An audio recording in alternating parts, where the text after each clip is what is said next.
Hey guys, so welcome back. We are continuing on Chapter 2, hopefully being able to finish it and do Chapter 3 today. Um, I appreciate you guys watching and giving my channel a chance and just kind of, like I said, learn a thing or two and appreciate the work of economics and kind of get an understanding of how capitalism, private enterprise interacts with the government, but also how it interacts with things like diseases and warfare and, etc. So let's go ahead and jump in home and continue with Chapter 2.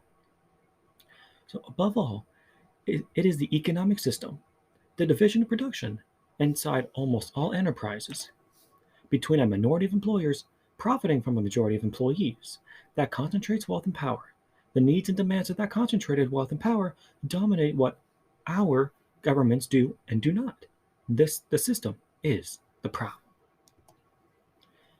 How the Fed serves capitalism.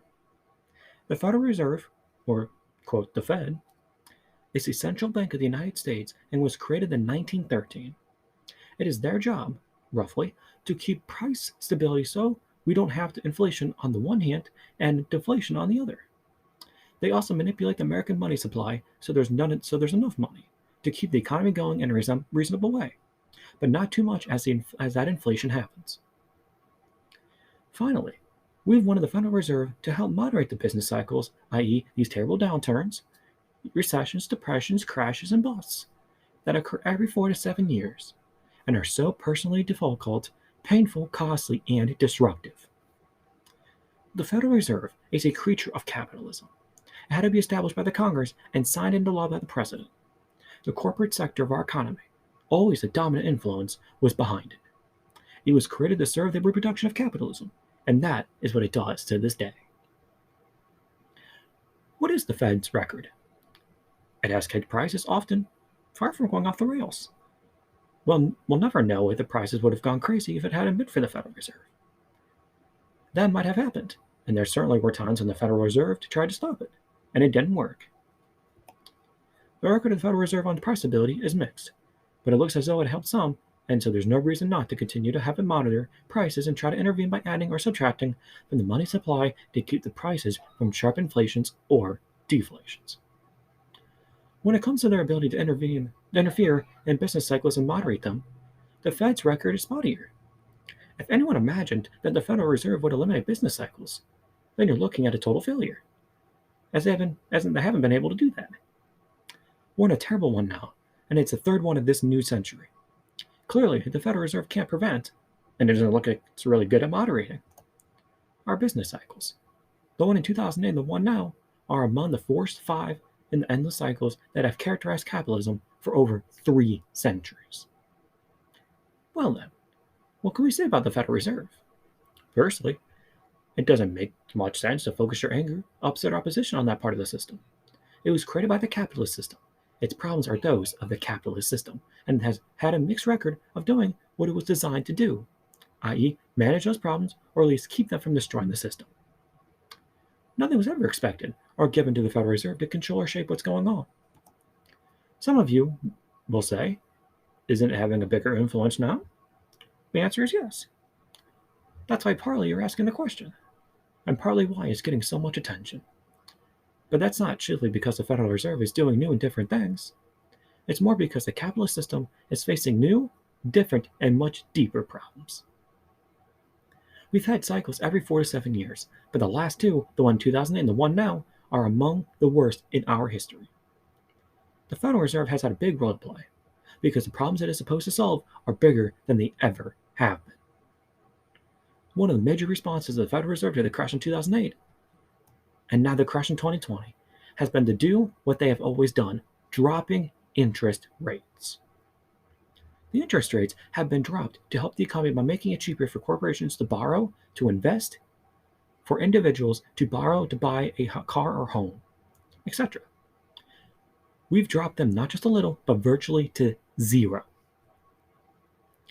We've even flirted with negative interest rates. It's an extreme action, but in response to an extreme problem. The Federal Reserve also has the power to create money, be it to print the bills we carry in our wallet or create financial accounts at banks out of nothing, which they have the right to do. These activities, leading to an increase in the money supply, have been extraordinary. going on to the trillions of dollars. We've never done that before, but that's because U.S. capitalism's problems are worse than they've ever been. The Federal Reserve pumped in wild amounts of money back in 2008, and even wilder amounts today. Let's follow the money. The money goes into the hands of bankers and large corporations, and is then supposed to trickle down to the rest of us. That's long been the theory. The trickle down will help the economy get through whatever difficulty it faces. What are corporations and banks doing? Is trickle down working? Let's start by making clear what they're not doing. They're not hiring large numbers of people. Why? Because they can't sell what they've already produced. They don't know. Well, they know that when we have over 40 million unemployed, people can and will buy less. Then, too, real wages in the U.S. have been stagnant for 40 years. The only reason we've been able to buy more is because of the debt the mass of Americans were willing to take on. But they can't take on much more debt. They're massively unemployed, and wages continue to go nowhere. So there's no point in corporations, whose goal is to make profit, to take the free money they're getting from the Federal Reserve and invest it by hiring people to produce more. They have no interest in doing that, and as long as we allow their profit-based decisions to govern what happens, that's the outcome we will have. So, the corporations are not going to invest in hiring people, and they're not going to invest in buying new machinery, or any of the other things they have to do with the production, with the real economy of all of us who go to work, want to earn money, want to buy things, etc. They're not in that business of making money, the economy work well. They are in the business of making a profit for their corporation. Then where does all the money go? It goes into one place where corporations and banks can still profit these days, the stock market, where you can buy a share of stock, hold it for a few weeks or months, and then sell it to someone else, hopefully at a higher price. Who's doing the same thing you did? The difference between what you paid for a share and what you get when you sell it, called a capital gain, is your profit. All the extra money has, in fact, produced inflation, which is what the Federal Reserve always worries about. However, it's not an inflation term of our wages, and not an inflation terms of our goods and services we buy. A big inflation has happened in the stock market, and for the 10% of the people who own 85% of the shares. This is good news until the stock market's inflationary bubble bursts again. For the vast majority of Americans who own nothing or next to nothing in terms of shares, for whom today's economy is a source of fear, loss, and anxiety, Fed policy provides little help. But the Federal Reserve doesn't care. It never did. Its job is not to help the mass of people. Its job is to keep the capitalist system going. That's a system that produced inequality and instability long before there was a Federal Reserve. The Federal Reserve isn't going to stop that process. That's not what it was established to do. My conclusion: don't waste your energy, your intellect, and your activism on the Federal Reserve. It doesn't deserve it. It is a creature and a servant of the capitalist system. That's our problem. It's a system in which a tiny group of people sit at the top of every business, example, the owner, the board of directors, etc., and makes all the decisions whether you have a job or not, what the company produces, how it produces, where it produces, and what is done with the profits you all help to produce.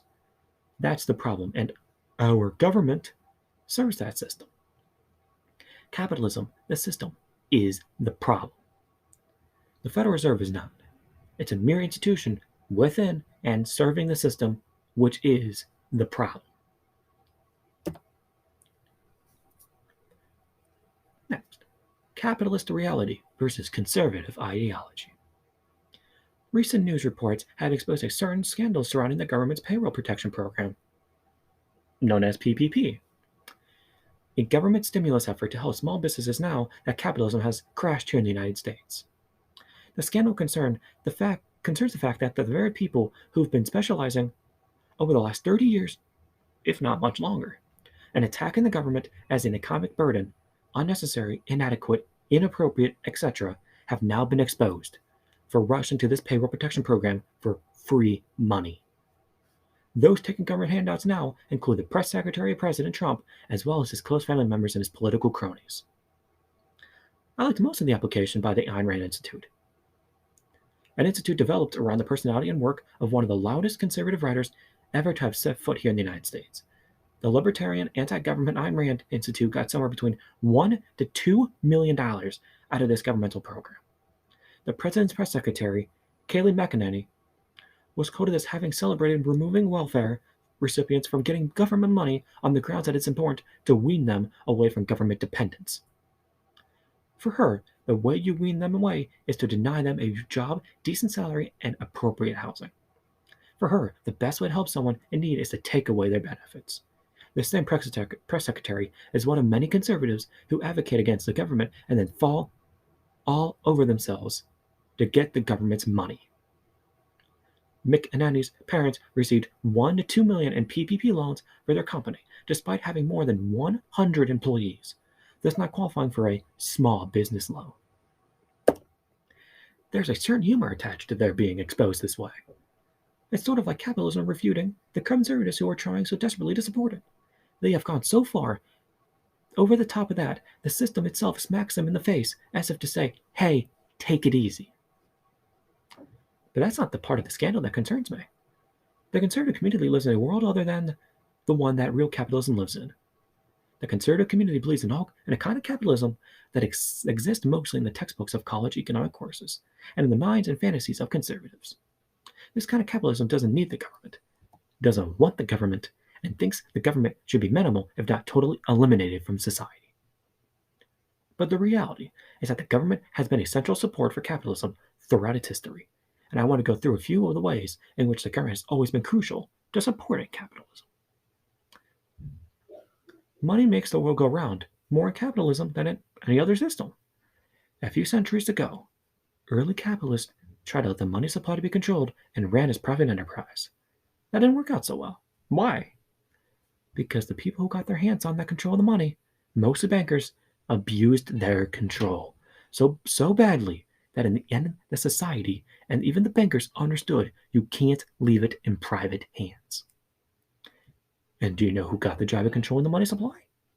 The government. In capitalist nations, central banks operated by the government control the nation's money supply. In the US, we have the Federal Reserve, a partnership with government banks. The Fed controls the money supply and has a big influence on shaping interest rates. We live in a society where the government has a major influence on the money supply and on interest rates, and thereby exerts a major influence on how the capitalist system works. Banks were not the only ones who abused their private capitalist positions to make money at everybody else's expense. 3 industries did it so badly that the government took control of them decades ago: banks, insurance, and utilities. Example would be electricity, gas, and water.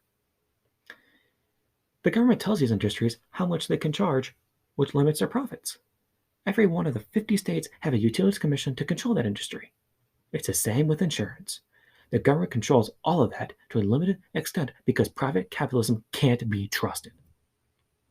The system produces such contradictions, anger, bitterness, and struggle, that the government has to be brought in by the system, brought in because the system left to itself would explode. But there are other ways that the government supports capitalism. The federal government in this country purchases $750 billion worth of military equipment.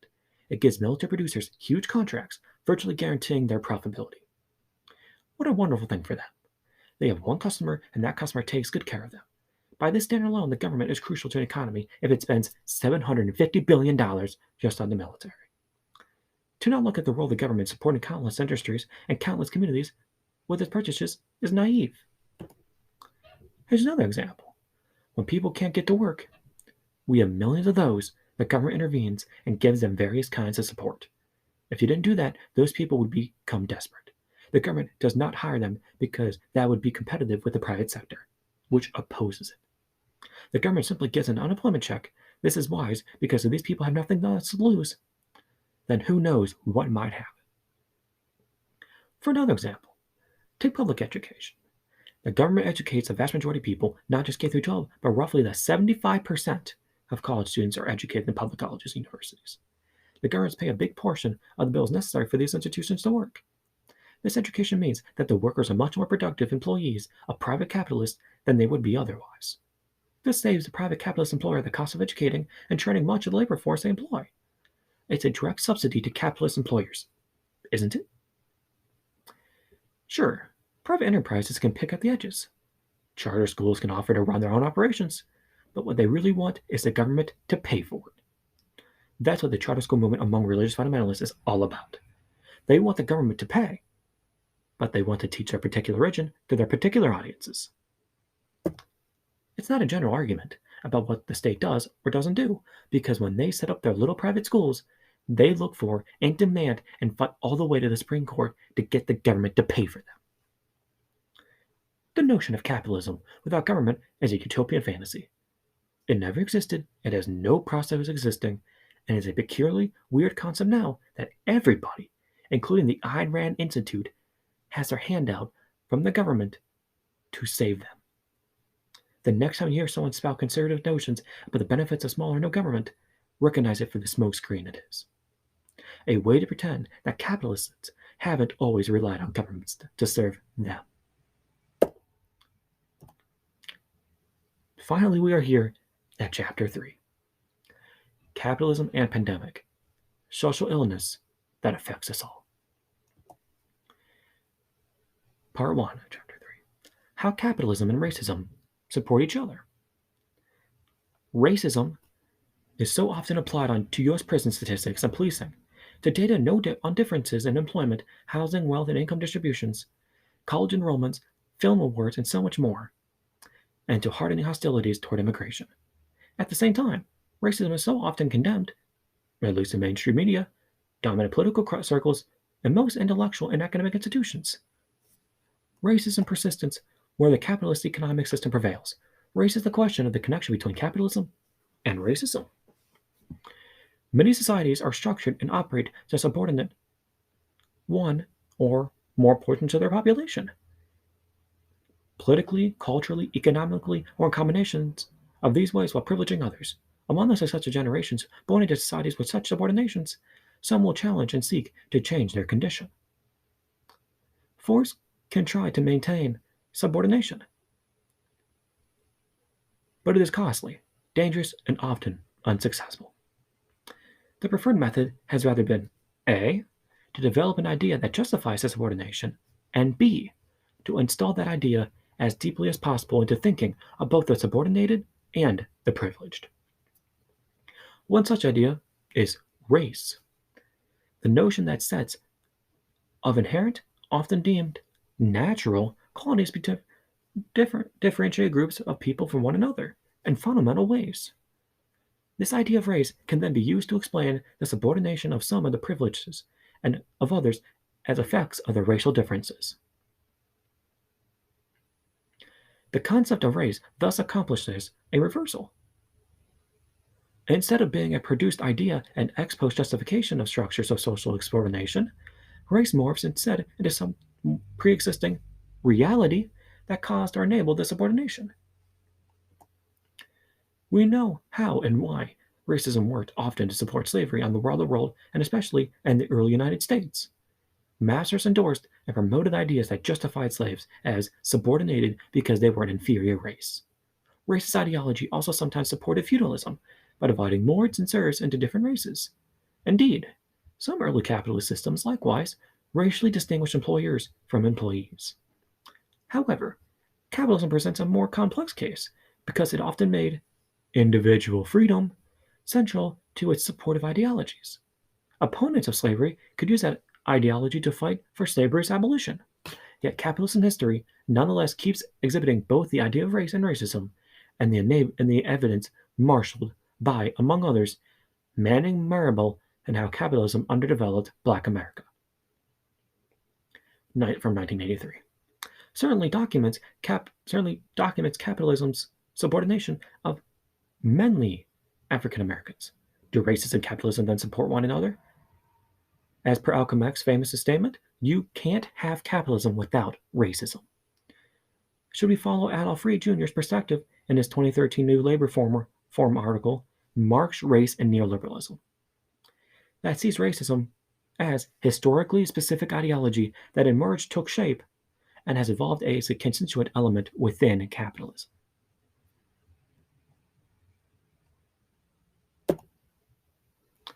Answers to these questions emerge from patterns exhibited by capitalism's inequality and instability. Capitalists never could end their system's tendency to generate gross inequality in wealth and income distribution, nor its instability in cycles, depressions, and recession.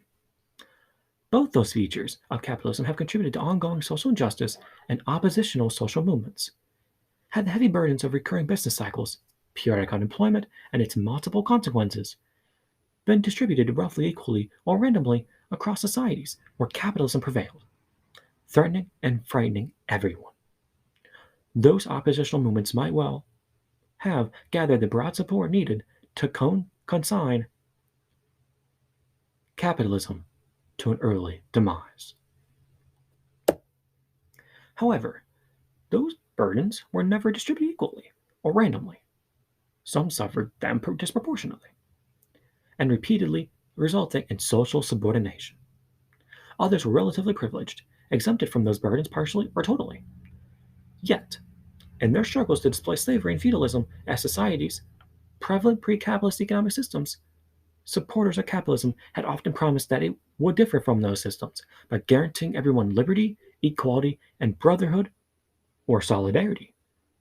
What capitalism achieved contradicted that promise. The burdens of capitalism's instability fell much harder on employees than employers, and much harder upon some employees than others. Capitalism thus faced a basic legitimation problem. How could it justify its unequal distributions of income, wealth, and the burdens of its systemic instability among the peoples whose conditions of being free and equal capitalism was supposed to guarantee? One of the major means of managing this legitimation problem has been an ideology of race, alongside other ideologies centered around concepts such as productivity and meritocracy. Capitalism repurposed race and racism by dividing human beings conceptually and practically into intrinsically different subgroups. Capitalism defenders could explain and justify why its economic benefits, the status of employer rather than employee, and burdens, unemployment, poverty, etc., were so unequally distributed both within countries and globally. Employers, politicians, academics, and journalists reinforce a notion that the cause, fault, or blame for that unequal distribution lay with racially differentiated characteristics, not with a capitalist system.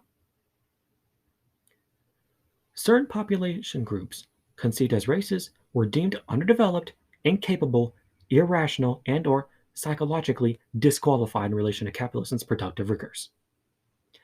Such presumed inferiority was then offered as an explanation for why people of some races were rarely employers.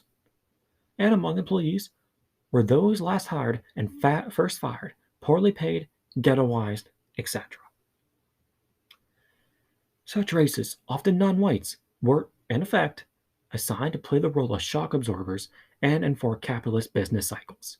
They still are. A 2016 report from the University of Illinois, using the racialized differentiations, documents how young people of color in the United States continue to face significantly higher rates of unemployment and lower employment per population ratios than young white people do. In the United States, most white employees have been spared, constantly fearing and periodically suffering unemployment and its consequences. A minority of white employees shares the fate of a huge portion of the shock absorber races. That fate comprises job insecurity, recurring unemployment, and its consequences. Loss of skills, job connections, and promotions, descent into hopelessness and desperation. Turning toward illegal revenue-generating activities, policed into disproportionate incarceration, etc. By concentrating both poverty and the business cycle, shock absorber role, and certain subgroups of their populations, and by using racism to explain that concentration, capitalist societies manage the risk attending their tendencies to gross inequality and instability. Some conservatives and right-wingers further legitimate capitalism by reframing their racism. For them, the problem is that capitalism has not been allowed to work its healing magic, market discipline, upon those inferior groups. Misguided social protections, minimum wages, safety nets, welfare, etc., have kept them inside a culture of poverty, defined as recurring unemployment, poverty, social isolation, family instability, incarceration, etc. By correcting or removing those misguided and counterproductive social protections, capitalist disciplines would integrate them into prosperity and growth. This has not had happened for most subordinate groups, is blamed on the depth of their racialized inferiority and are the legacy of liberals' imposition of a culture of poverty. All right, guys, I'm actually cut a little short today. Just to give a few of my own personal thoughts. What is being said is absolutely true, statistically speaking, historically speaking, and just it's factually correct. A lot of these conservatives, who say they're small government or don't like certain government intervention, but yet they love when the government intervenes on their part. They love it when the government gets them billions of dollars in handouts, or maybe millions, a little bit less, right? Or in this too. I mean, racialized housing, racism, of course, existed way before capitalism, but to me, capitalism has just made it worse. It has exacerbated the problem. It has caused racialized housing. It has caused high unemployment numbers for African Americans and other minorities, while white people are pretty much just doing just fine as it is, or have an easier time accessing unemployment or other benefits because they're white. And these, maybe the liberals, social democrats, socialists, they want to try and ameliorate the problem, but it's hard to do that with a system that is so deeply corrupted by corporate money and neoliberal ideology. It's not an easy thing to roll back and fix. But no, I genuinely do think capitalism and racism have a play. And the more we can refine just what racism is and what some of these terms are, like racialized housing, what does that mean? Or what is subordination? What does that mean? I want to find that. But you also want to go and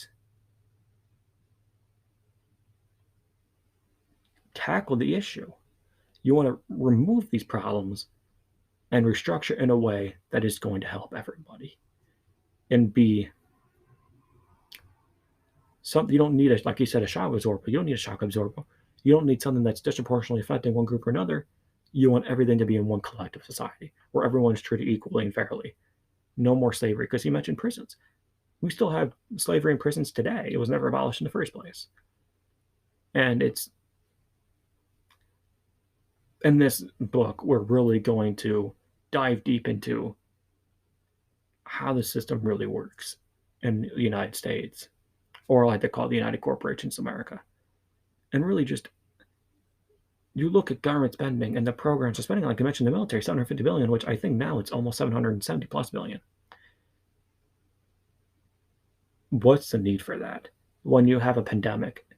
And right now there's actually a brand new strain of the virus. It evolved again. And it's crazy to me that we can't seem to get things right. We try to endure problems and other societal disruptions, but yet we always move on after that instead of trying to prevent it from happening again. So, the mechanisms of the law and the government do not function the way they're supposed to be built. And I'm hoping that the more people who learn about this, who read this text, who research it, come to the realization that there's more than what you're being told in school, that there's more to economics, there's more to different governmental systems like capitalism, socialism, communism, whatever, than what you might think, and how it all is interconnected. How social movements and fights for change are all intertwined into one thing, and why it really matters so much to fix it. Besides my little soapbox, 20 seconds of that or so. Thank you guys for listening. Hoping chapter 3 is not as long. If it is, fine. That gives you more time to learn. But again, thank you guys so much. I will continue to put down the Link of the bio of the author and the book in the description below until this book's over. Yeah, other than that, hope to see you guys again soon, and have a great night.